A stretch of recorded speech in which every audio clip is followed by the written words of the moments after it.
As you can see here, we have a number of open points to cover to engage the stakeholders in agile way.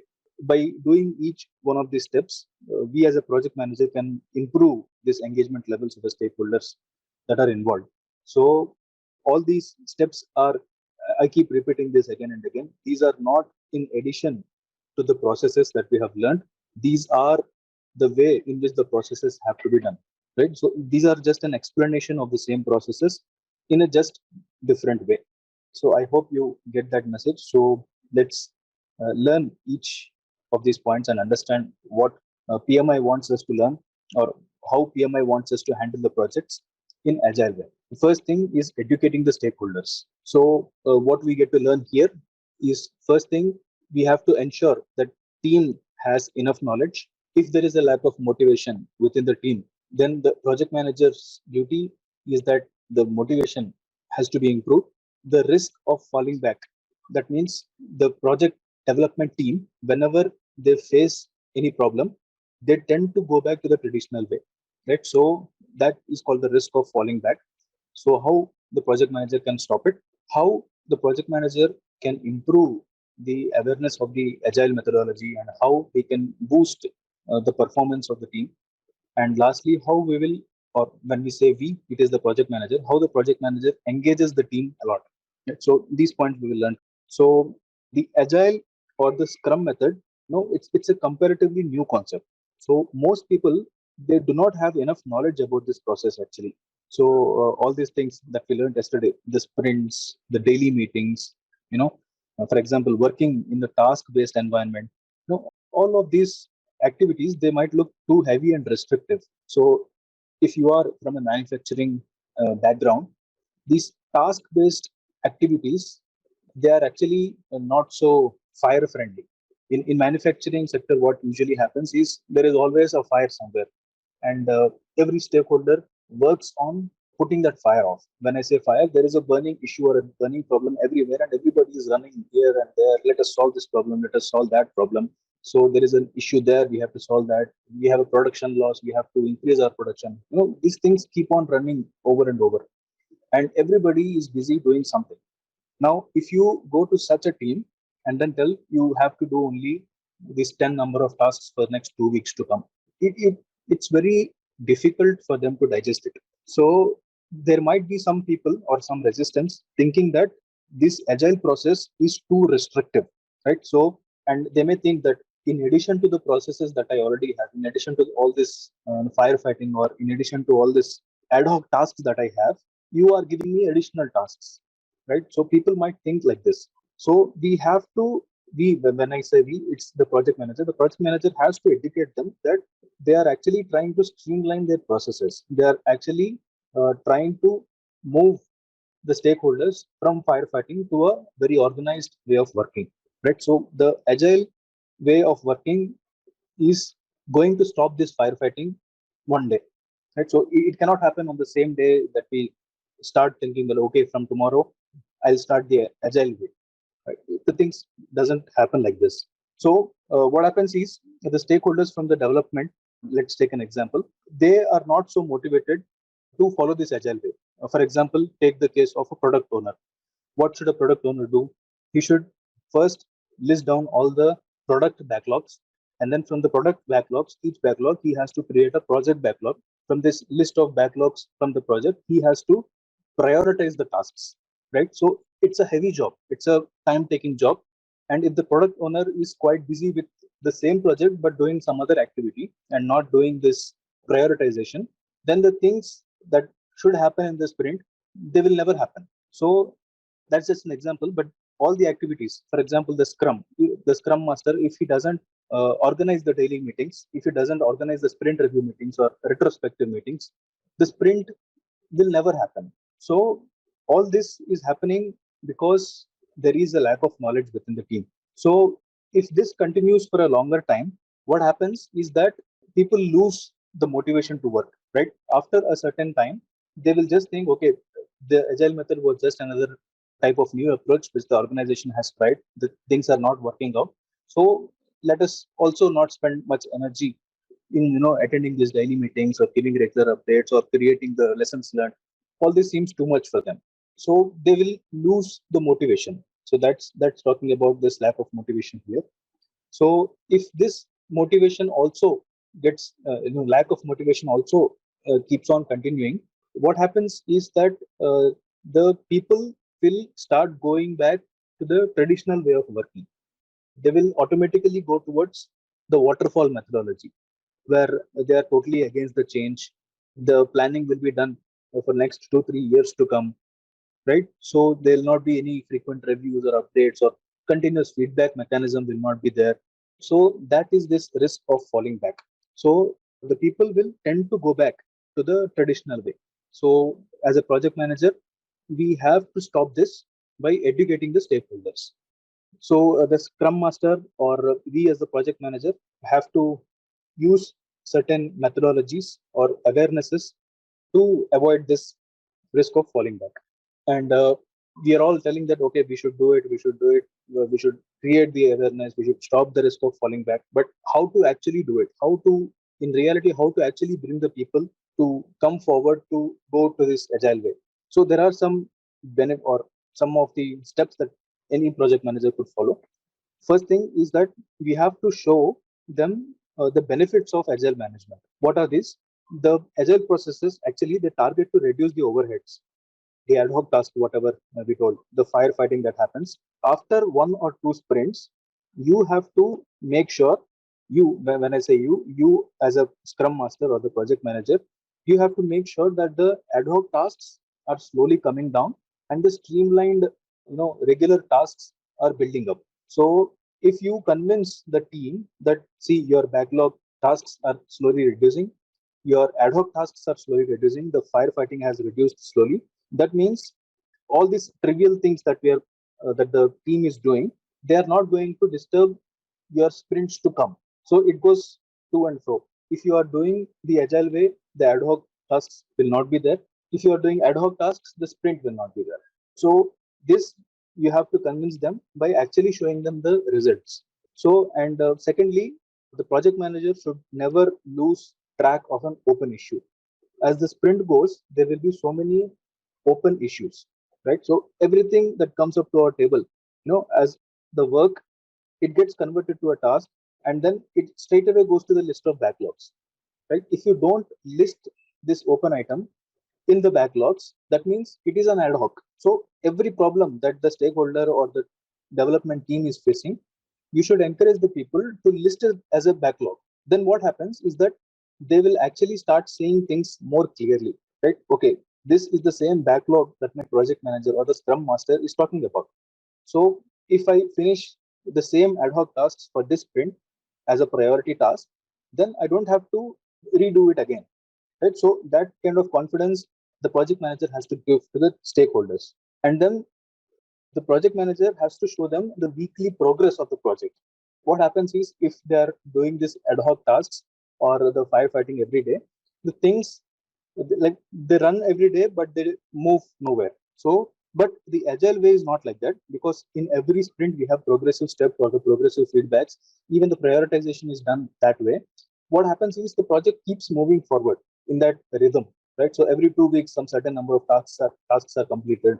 The work slowly starts going down, the scope gets more and more clear, right? So all these benefits, the little benefits, the quick wins, we have to, we as a project manager have to show to the development team or any other stakeholder that, see, because of your agile way of working, 30% of the work is already complete, or 40%, 50% of the work is complete. Such statuses the scrum master has to regularly keep on updating to the stakeholders, right? So if you do these activities, stakeholders are going to get educated, and they'll be motivated for, they'll come forward to work in this agile way.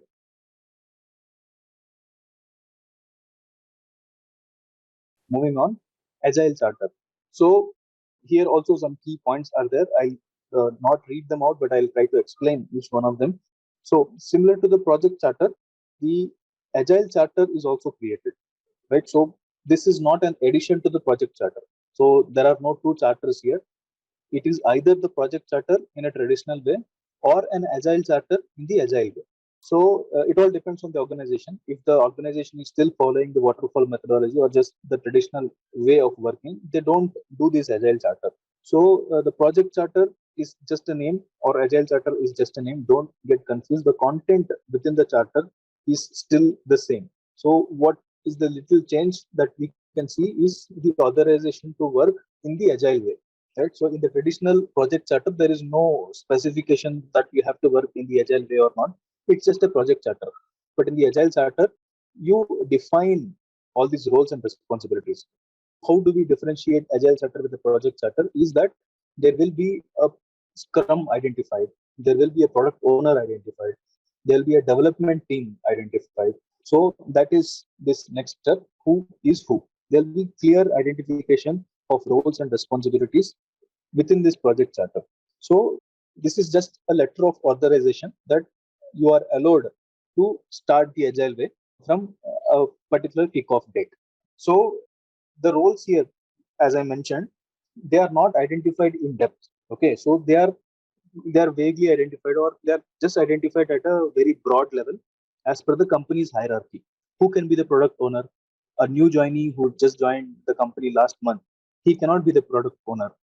Of course, he might be a very senior person, but he doesn't know the way in and out of the process. If at all this is a senior person, he might be an option for a scrum master, because there the scrum master have to be strong in the methodology, but need not be strong in the product itself. So a product owner is somebody who knows in and out of the organization, who understands the project very much, who understands the way of the organization very much. So such care has to be taken in identifying all the stakeholders. Sometimes a few people are also excluded. So reasons being XYZ, whatever are the reason. So that person might be expecting to be part of the agile project, but he may be excluded because of some decision from the higher management. So once the agile charter is created with who is who identified, it is only these people who are considered as the core team. We have learned about what a core team is yesterday. Who are the core team? First, the scrum master. Second, the product owner. Third, the development team. That's it. Only these three characters, or these three persons are the core team. Only they run the scrum, or they run the agile project. So project is also outlined. We skip that part. So what happens here is this document basically it outlines the total project goals, and the responsible stakeholders are also identified here. What is expected of the project, that is given. You have learned the project charter, right? There is nothing much detail there. It is just a single document, which is a letter of authorization. Right? So only basic and broad and vague things are mentioned here. But of course, who is the most important part that we should focus on. Moving on, agile models to understand the definition of done. We have understood what DOD is yesterday, right? DOD is nothing but definition of done, right? So we learned, or we touched upon this a bit very briefly yesterday. So what is this? This definition of done, it's a clear definition, or explanation of what the seller or buyer mean by the word done, or in other words complete. But we don't use the word complete. The agile way is asking us as a project manager to use the word done only. So what happens is that at the end of the project, or at the end of the sprint, all those deliverables that we have targeted, they'll be listed, and then the customer evaluates all these list of completed items or done items at the end of each sprint. If the customer wishes that he participates in each sprint meeting, then he is totally allowed to do so. Right? But this doesn't usually happen because the customer is busy doing his own level of works. So, but he's allowed to. So, if a seller or the stakeholder from the seller organization writes something as done against one of the tasks, the receiver or the buyer also should agree that this deliverable is done. If this kind of understanding is not there between both parties, then there are going to be a lot of disputes. So when closing these tasks, it is possible that one or two of these requirements started by the customer, they are closed or achieved, and the stakeholders are going to always tag it as completed or done. So this done is only from one perspective. So the perspective of the stakeholder who finished that job. No, but the end customer, we never know whether he's going to accept this or not. Right. So we don't have to do this for each and every task, because there are thousands and thousands of tasks done to complete a project. So the main important key deliverables which are pending for review, only they are reviewed usually by the stakeholder or the customer. So there the agreement becomes more and more important. So be sure about this. There will be a formal agreement between both the parties. This is pre-decided actually, right? So the seller and the buyer, much before the task or the bigger deliverable is actually executed or delivered, there will be a formal agreement about how the output of the project should be there, how it is going to be there. So if the customer agrees for this proposal, right? So you might ask a question: when the task is not complete, how do we know how it is going to look like? Right. So, for example, we are building a house, right? So we never know what is the final shape of the house, but we can do a plan of the house, right? A drawing of the house. The drawing need not be detailed, or at least how the shape is going to look like, right? So this kind of vague idea has to be given to them, and then as and when the project progresses, the vague idea starts to become slowly detailed. Even these detailed expressions have to be, keep on, we as a project manager, we have to keep on sending it to the customer and then keep on taking continuous feedback from the customer. That's what we mean by continuous feedback.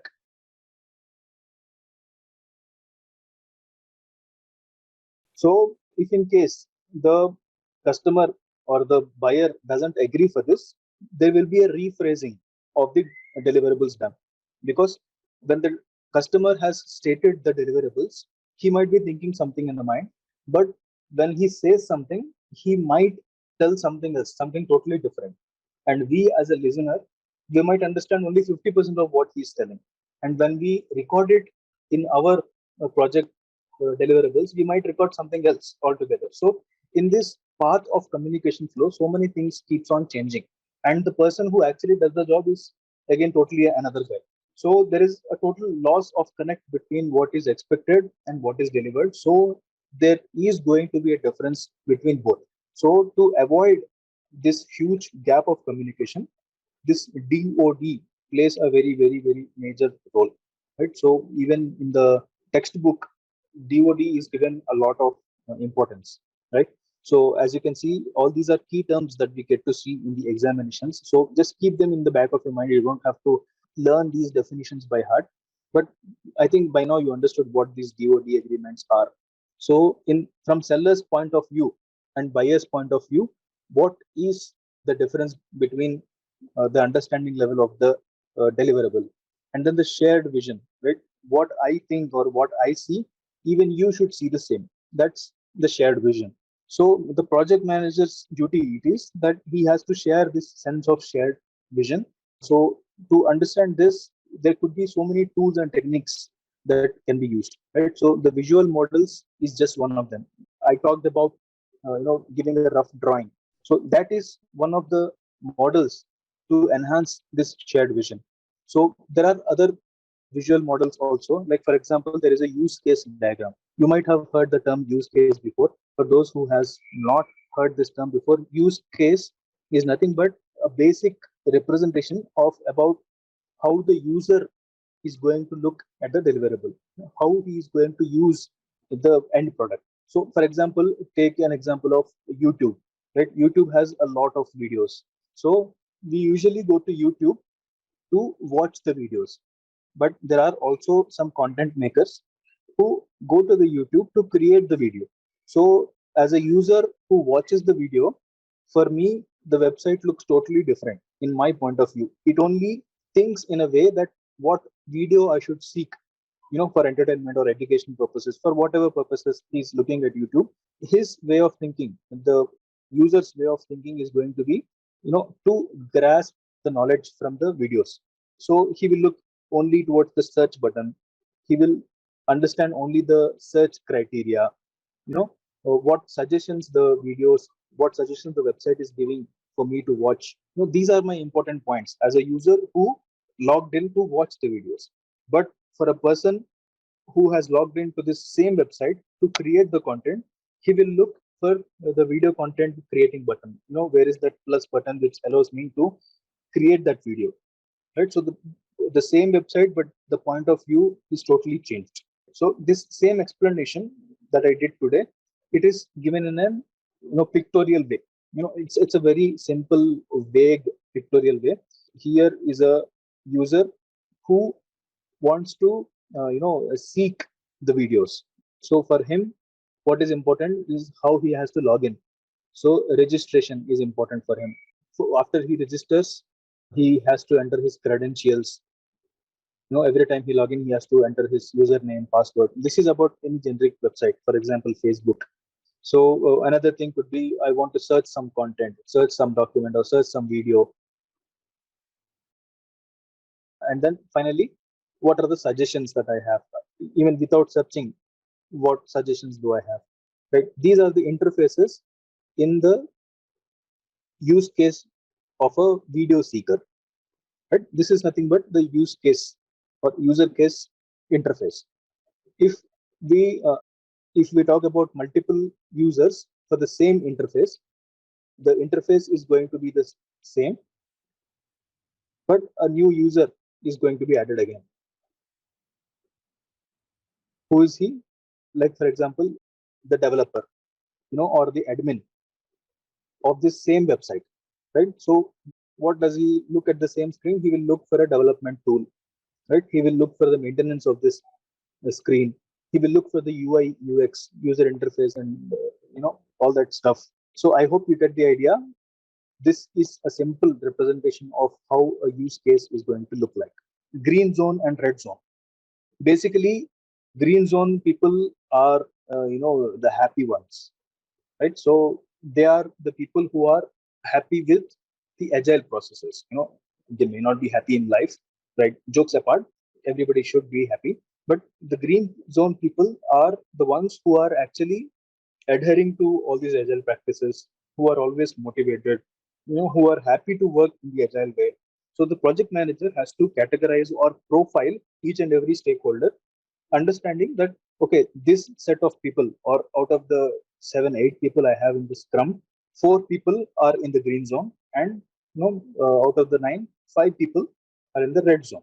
Who are the red zone people? Red zone people are the people from the same scrum team, same agile team, or same the project team, who are totally not motivated to contribute to the project, right? So we are talking about engagement, right?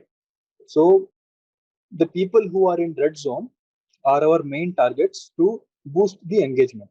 So I think you have all already understood about how the engagement level is profiled or how we analyze this.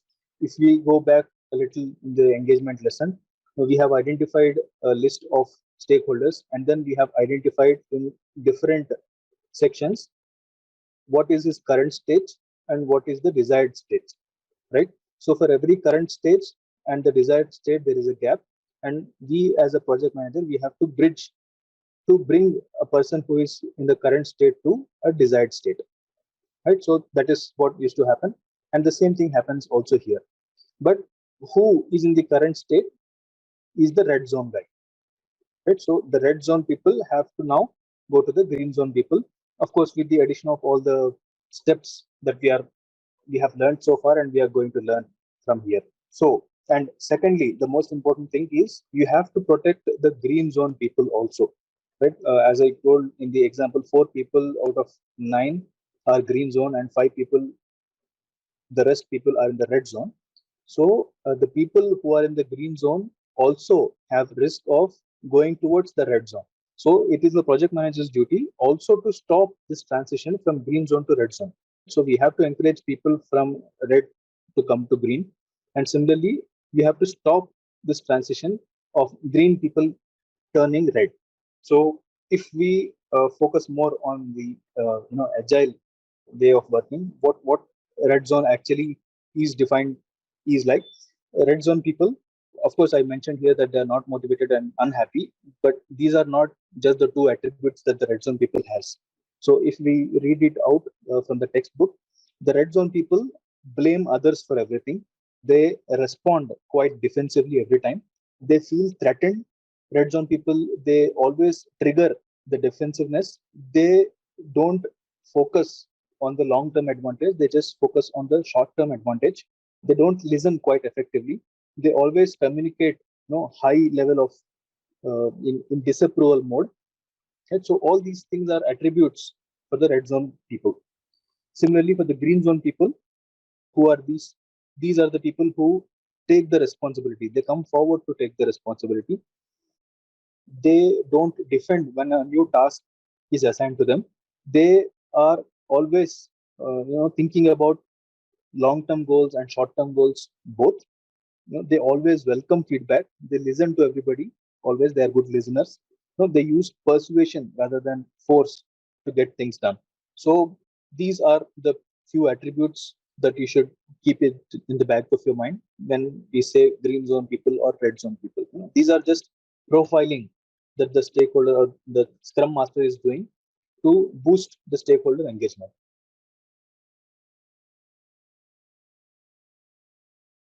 Moving on, different types of communications.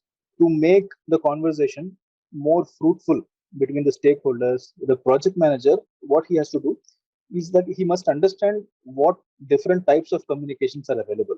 So, as we see on the screen here, there are just three types of communication. First thing is the one-way communication, second is the two-way communication, and third is the information radiators. I think we have touched a bit about what this one-way communication is and what two-way communication is. But just for the people who have not seen the videos before, one-way communication it's nothing but the knowledge sharing, the status updates, the project requirement updates, or the lectures. Some consultants are there to provide knowledge transfer sessions. So the communication here is always one way. There is one speaker, giving away information to one or more listeners. So the two-way communication is when both the parties act as sender and receiver. Right? One person sends some information and second person responds to that information. Right? Some email exchanges, for example. These are the types of two-way communications. Or in the brainstorming sessions or in the technical discussions, the communication goes both ways, right? So this is not just flow of information in one direction, but two directions. They are the two-way communications. So the more focus has to be now given to the information radiators. What are these information radiators? This is a new term which we have not learned so far. So just learn it for the sake of exam at least. Also important as a project manager, if you want to succeed as a project manager, information radiators are a great tool, a visual representation which is displayed either physically or digitally. The main target of these information radiators is to distribute the knowledge, give away knowledge transfer for free. Of course nothing is for free, but it's like even if somebody has not asked for this information, just by looking at these information radiators, the conversation about that topic starts happening. What can be the example? For example, you are creating a smartwatch, right? So all the visual features, all the technical details of this smartwatch, if they are displayed on a huge life size chart and they are displayed on a huge beautiful beam in one of your office. So you are working in a smartwatch making company, and this all the features and all the technical details about how this works, how that button works, how this button works, what is the latest Bluetooth technology, right? What special features it has. If all of these features and how the technical details of the watch, if they are all mentioned on the chart and displayed, it attracts a lot of stakeholders, right? So whoever is passing by that wall, they tend to talk about this. So, or for example, if you are working for a car company, consider a car is displayed in the front of your reception, right? So a brand new car with all the top class features, the real product is displayed there. So even that can be considered as this information radiator. So similarly, for people who are working as mechanical engineers, a cross section of your engine maybe, right? So a vehicle engine that can be positioned. And so all these are very nice examples of information radiators. Right? I think you get the point. Moving on, boosting the engagement. See, how can a project manager enhance the engagement? So we have learned a few techniques until now, for sure, but with a few more additional soft skills, like activities, the engagement of the stakeholder is going to get boosted a lot. The soft skills are like active listening, ability to resolve the conflicts, emotional intelligence. Emotional intelligence is very important. The drive of the engagement, it gets better. If you talk about the activities to boost the engagement, they are like the agile workshops, for example. What are agile workshops? Basically, the retrospective meetings. So these retrospective meetings are nothing but agile workshops. So, and some handy activities like brainstorming, all these help as booster activities. Okay, moving on. The two models of team development. I think it is important that you learn these two models by heart. At least one of these models will come as a question in the exam. So what are these models? These models are nothing but the skill levels of a stakeholder. So what is Dreyfus model? Dreyfus model talks nothing about what is your skill level right now.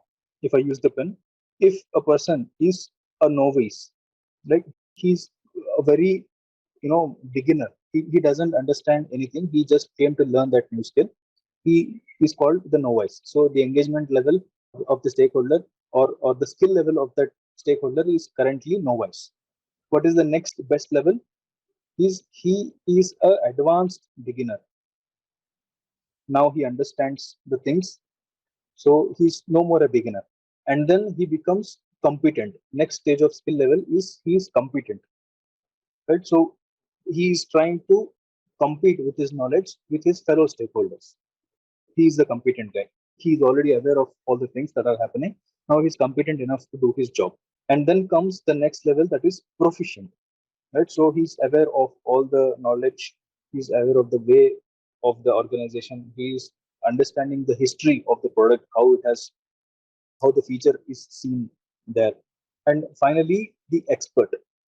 Expert is somebody who can actually break the rules, right? So he is the one who can do things differently. He already understands the ways. Now he is also capable to give an alternate solution to the problem, right? So he is the expert. So this levels, the incremental levels, is nothing but the Dreyfus model, right? So the question might be like, okay, you are currently here, what is the next step? So you can tell the next step of skill level is going to be proficient. So just an example, if we talk about Shu Ha Ri model, what is it? Shu means a person who is always obeying the rules, right? So he's a new guy, he's always obedient, and he always obeys everybody around him, and he obeys the rules of the game. Ha is a stage where he slowly starts to move away from all these rules and guidelines, because he is now expert. Things starts to come to him automatically. He doesn't have to follow that particular process. When I say move away from the rules, don't misunderstand me in a negative way. He or she, they are actually trying to do things automatically. They don't have to think before you drive. Consider an expert driver, right? So as an expert driver, she doesn't have to think, okay, now I have to shift to a second gear or a third gear. They directly, involuntarily, the hand goes towards the shift lever, and then the car moves ahead in that particular speed. Similarly, Re is finding your own routes.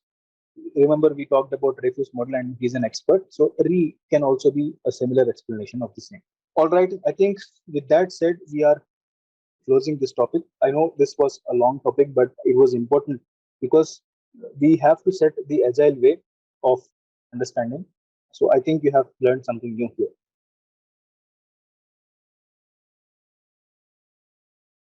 Moving on, the planning. So in this section, what happens is, let's understand how the planning is done in the agile approach. So we all know the key difference between the traditional planning and the agile planning. The main difference is that the traditional waterfall method, they plan for very long durations, which cannot be easily envisioned. So Agile doesn't do that. What it does is it does the planning multiple times, in increments, based on the feedback that it gets from the sprints. It plans again, and then it plans again. All these things happen in small improving steps. So let's get in depth and understand what we are going to learn here. So formally, how to define a plan in the Agile approach. So first is that the Agile plan is usually trial and error, right? So we don't know what happens after 4 weeks of sprint. So we go ahead and do the plan. We finish the set of activities, and then if this set of activities is not actually helping or actually not moving forward to complete the bigger goal, then the plan is corrected again, and then the reprioritization of the tasks is done. Right? So that is nothing but the trial and error. When we attribute the same to the iterative method, we all know that it is a rolling wave, right? So we have a first wave and then a small wave which talks about daily scrum, right? So and again this cycle repeats after 2 weeks, right? So this is first week, and then a second week scrum happens, and then the third week another scrum happens, right? So all these are iterative items, right? So that is how we have to plan. So and again it has to be progressive or incremental. Whenever we plan it, it should not be the same thing we are repeating over and over. We should not run in cycles. So the plan has to be a progressive plan and an incremental plan. The next step is what we should have for the next sprint, right? So don't repeat the same step. And most important thing is that it has to be for shorter duration, because we humans are not capable to envision what happens after 5 years or after 6 years, right? So only great people can do that. Of course we can hope for the best, but what actually or exactly happens after 3 years or 4 years, nobody can actually predict, right? We cannot even predict what happens in the next 1 hour. So a lot of uncertainty is there. So as short as possible, the plan has to be in a shorter duration. I think you get the point. And then adaptive based on customer feedback. What it means is that when a customer gives a feedback that something is not defined properly or something is not as per his expectation, the project manager or the complete agile team has to be ready to adapt to that new deliverable. And that is basically all the sprint is about, right? So we do a little progress about the complete project, and then we show it to the customer, and then he says, "No, this is not what I was expecting. Please change it." Right? So if this feedback is received at the very beginning of the stage, only these 2 weeks work is affected. So imagine the complete project being affected versus only the 2 weeks work getting affected. So this is an important feature of the planning. So it has to be always adaptive, uh, and it has to be based on the customer feedback. Moving on, salient features. So these are something which are very important items to consider for planning of the agile sprint. Now, what happens here is the sprint tasks or the backlog tasks, they are considered for to do, right, based on the priority of the project. We discussed this many times. Now, how does the project manager know that a particular item is a priority?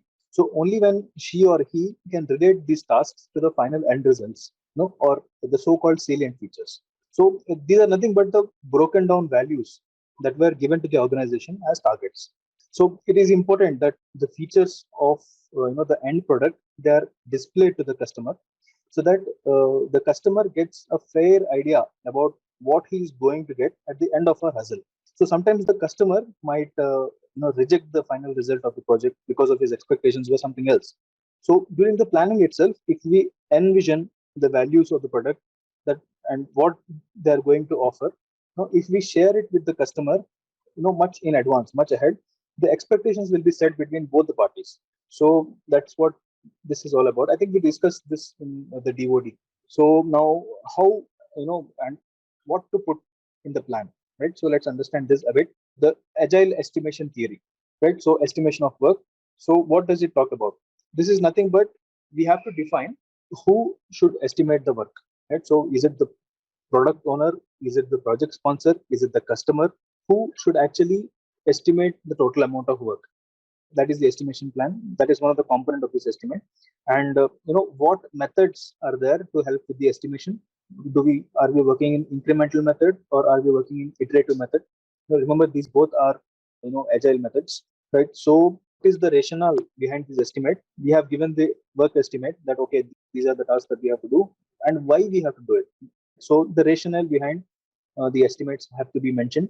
When should we actually estimate this, right? So should we do it today for the coming sprint, or should we do it after 4 or 5 sprints are done? Right? So that sort of planning has to be there.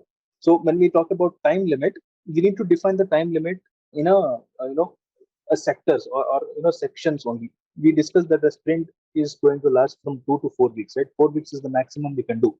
So what happens here is we are time boxing the activity. So this is the theory of time boxing. The sprint itself is a box of time.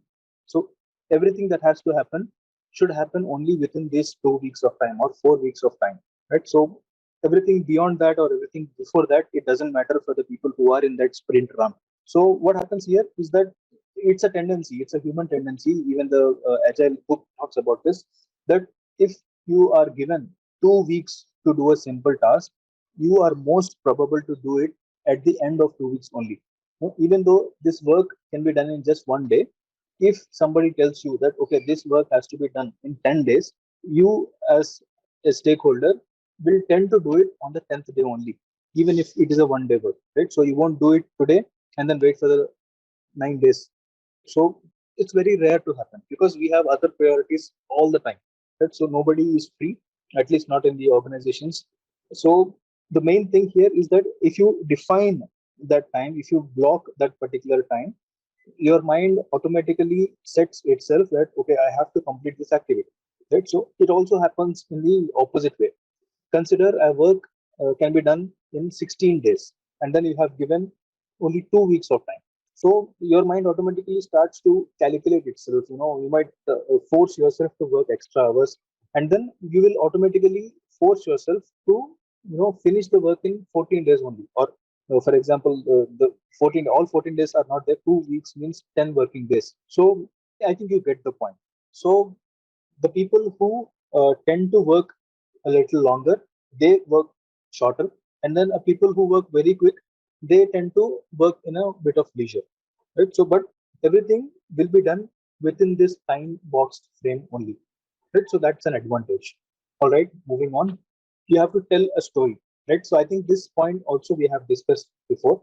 What happens is at the end of each sprint, you have to write the comments, or how the story has evolved, right? How the task has been closed, starting from the day that was assigned to you to the day that you have closed it. You keep on adding the comments, whatever value you add to the task, you keep on adding. Okay, today I have talked with my counterpart, right? So today this impediment was removed by my scrum, right? So today there was a budget requirement and then it was approved by somebody, and then that is how I am able to achieve this task, right? So this kind of small steps keeps on getting added to these tasks, and that's how a story is formed, right? So, and these stories are or should be recorded for both closed tasks and also blocked tasks, right? So that a person who looks at the task, a blocked task, understands what is the main reason behind the task getting blocked. So when we talk about lessons learned, everything that we tell as a story, that becomes a lessons learned for the future generations, or even for you. If you are working in the organization long enough and you want to refer to a task that was done 5 years before, if you followed this storytelling method of the task, if you record everything that you do in the task, that means you get an easy reference to this task, right? And this is recorded and available for us to revisit for any amount of time to come. So things gone wrong and things gone right. TGW means things gone wrong and things gone right. They are recorded and understood with this lessons learned. And of course, project management information system (PMIS), it helps us a lot, in recording all these stories, right? So if you are writing all these things in a physical pen, in a book with the help of a pen, these are probably going to get lost, right? So it is better to use the electronic media to write all these stories. So who does this planning actually? The product owner, he is the one who actually grabs all the backlog tasks. Development team, they contribute in bringing the backlogs, right? So they have so many ad hoc tasks. So every ad hoc task comes in the sprint meeting, and then it will be discussed in the sprint meeting, and then the scrum master approves these backlogs to be to do tasks. So that's all about planning.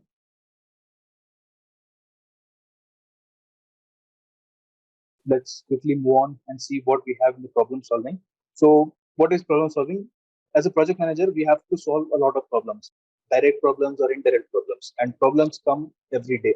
I think this we have touched upon in the previous lessons.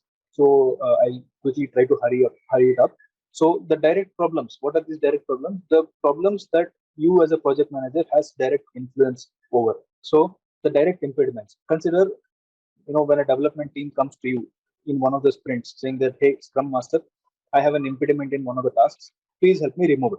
So you use your influence as a project manager, you talk to the person who is creating this blocker, and then you try to remove this impediment, get an approval of the cost, get some additional time from the customer, all these activities which you can directly do as a project manager. They are the direct problems. What are the indirect problems? Indirect problems are the technical problems. So a person who is expert in that particular field, only he can solve the problem or she can solve the problem, right? So you as a project manager, you cannot just go and sit and code the complex website. So you have to rely on the person who is actually expert on that. Right? So these are the indirect problems, but you as a project manager, you have to enhance or drive this solution of indirect problems as well. Okay, let's understand this topic in depth. So what happens here is that first we are going to define the problem, and then we'll work on how we can solve a problem, and then how we can detect a problem, prevent a problem, and then what are the effects of the problem, and then we'll touch upon a bit also on the costs involved. The first thing here is the definition of a problem. How we define a problem. I think we talked about the direct problem and the indirect problem. We also differentiate the problem with the level of impact that it has. Right? So whether it is impacting the project at a high level, whether it is impacting the project at a very low level. When we say impact, it could be also to the level of stopping the project. So if a problem comes that is directly related to the regulation or directly related to the safety of a person, or if that is contaminating the closest environment. But so all these are very high impact problems, and it might be very costlier for us to solve. And then the ease of fixation. Right? So we can define or differentiate the problems at the level of ease of fixation, whether it is easy to solve, can we solve it in just one day with using minimum resources. Right? So there are easy problems, there are difficult problems to fix. And then the number of problems, right? So if in case of a mass production, there might be a problem which is seen in most of the production lot. So, or there might be a problem which is just seen in one or two of the parts, right? So that is about the high frequency and the low frequency. Here we are talking about the solving part, solving of the problem. So what happens here is that we have multiple QC tools. So these are nothing but the quality correction tools or quality check tools about how we can identify the problem, or how we can solve the problem. And there is a checklist, there is a Pareto chart, there is a histogram, so there is a scatter diagram. All these are the tools with which you can understand the level of the problem, the frequency of problem, everything that we have defined in the problem, we understand using these QC tools. Kaizen, I think we have touched upon this topic also a bit. Kaizen is nothing but a small step or a small progressive step towards solving that problem. Kappa is nothing but corrective action and preventive action, right? So what happens is you have a problem, and you do not give a permanent solution, or you cannot give a permanent solution at that instant. So what they do is first they do a corrective action, right? So immediate corrective action. Sometimes they also call it ICA, that is the immediate corrective action. So what happens here is that first you give a contingency plan to stop the problem from repeating again. So we do not solve the root cause of the problem, but at least we have to give a solution that it does not get repeated, so that the further damage is not done for the next lot to come. So that is the corrective action. PCA, sometimes it is also called PCA, permanent corrective action, or permanent action here in this case. So permanent action, it's like you are actually solving the root cause of the problem using this. So that's all about kappa. Design of experiments. So this is done usually in case of a very complex problems. You have a problem that you cannot identify the root cause to. Here we already know the root cause in kappa, but here if in case you are not able to find out the root cause very easily, you make use of many complex methodologies which are called DOE. DOE is nothing but design of experiments. There are many different tools, like for example, Shine in DOE. So there is a green belt, there is a there is a black belt, there is a Six Sigma. All these are design of experiments where you do multiple trials and errors using many different rules defined by the experts, and then you design these experiments to find the root cause of the problem, and then after you find the root cause, you will also give a solution to the problem. So that's DOE, that's I guess a top level of solving the problem. And then to avoid the repetition, every solution that you give, you have to make sure that is the correct solution, and it happens only when you identify the right root cause. So if in case the problem is getting repeated even after you do the kappa, that means the root cause of the problem was not identified properly. So you have to make sure that the repetition is avoided, right? So just taking any random action is not important. You have to make sure that you have avoided the repetition. Moving on, we are at detecting the problem. So here, what happens is detection at different stages. I think we have touched upon this in the previous class. Whether are we detecting this problem at the customer end? Are we detecting this at the final dispatch inspection stage? Are we detecting it at the process stage only? Right. So these are different stages at which we can detect a problem. We have to be aware of this. And then multiple detection techniques can be used. So detection techniques is like, are you only displaying something and you are not warning the end user? So that is a level of detection. So it's like, when you install a mechanism, is it only giving you a warning which the end user is never seeing? Like for example, again, you are driving the car and your radiator is not working properly, and then your engine starts heating up. Right. So this heating has to be understood to the user. So a blinking warning is shown on his dashboard. So this is nothing but warning. Feedback could be something a little more than a warning. It's like you are given tone, right? A beeping tone that the radiator has heated up. So again, alarm is usually given at the manufacturing level. So on a production line, if something goes wrong, a fire alarm breaks out. So that is also one of the detection levels. And then to prevent the further damage, all these detection levels that we have done, there will also be a system that will stop further damage. Like for example, consider the electric circuit.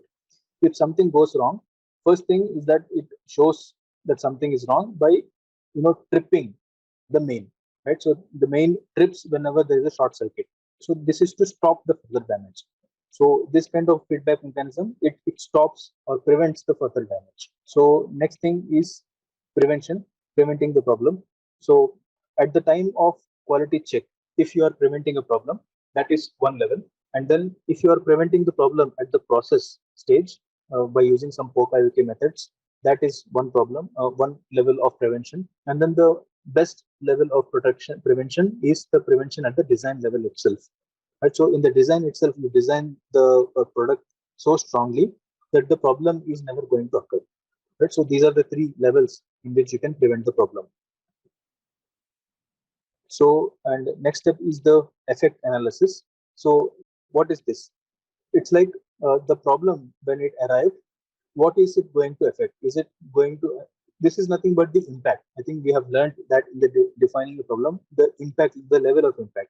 It's like, is my problem going to affect my next step only? If a problem arises on my production line at one particular stage, is it affecting the complete product, or is it only affecting my next process to happen? Like for example, you are bolting two mechanical components, and then the thread of one of the component is not working properly. That means in the next step you cannot bolt it, right? So it is only affecting the next step, and then the next steps to come further, of course. So second level of effect could be the function, right? So if my feature is problematic, is it going to affect my complete performance or not? So that is the performance level.